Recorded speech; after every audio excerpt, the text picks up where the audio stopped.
Di ako makapaniwala na mangyayari to. Nakasama kita. Holding hands. Masaya. Kausap mo na si Betsy. Hindi pa eh. Hindi siya sumasagot sa mga tawag, sa mga text. Pati sa mga online messaging, hindi rin.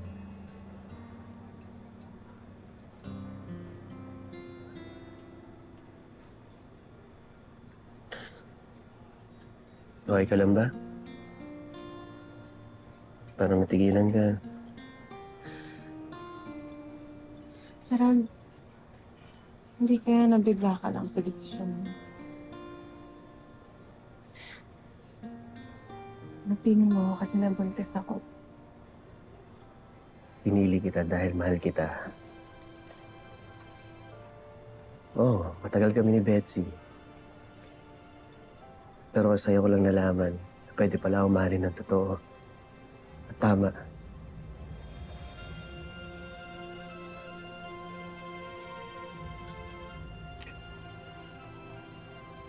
Gerald, minahal ka rin ni Betsy. Nakita ko yun. Pag magkasama kayo.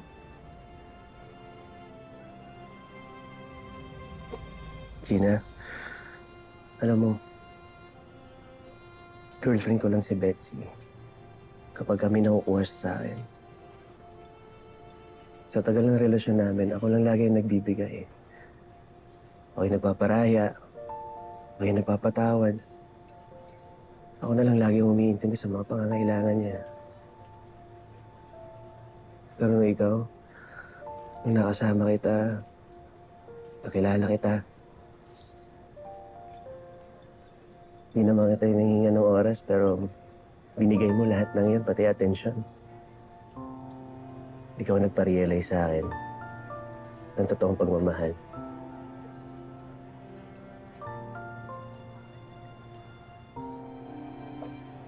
Gerald, sakitang mahalin lang po. Pag naisip ko si Betsy, alam ko masasaktan siya. Mas masasaktan na si Betsy kung mananatili ako sa relasyon namin.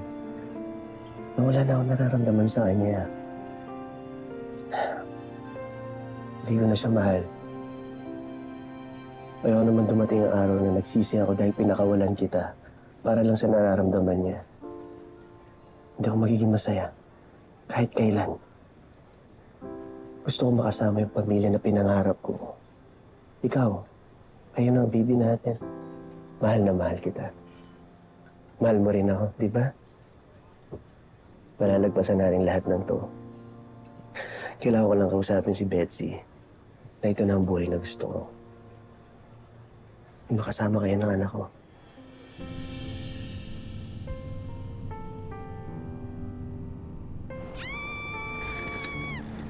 Shout out to United States of America!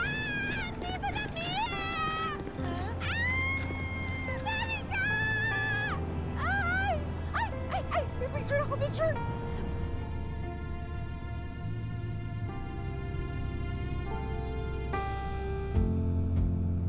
Di ko naisip na magkakaganito. Kailangan mag-selfie! Minsan kapares ka ng puso. Yes, smile! Mga Yes! pinagsamahay, alaala ko. Binabaon na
Isa pa!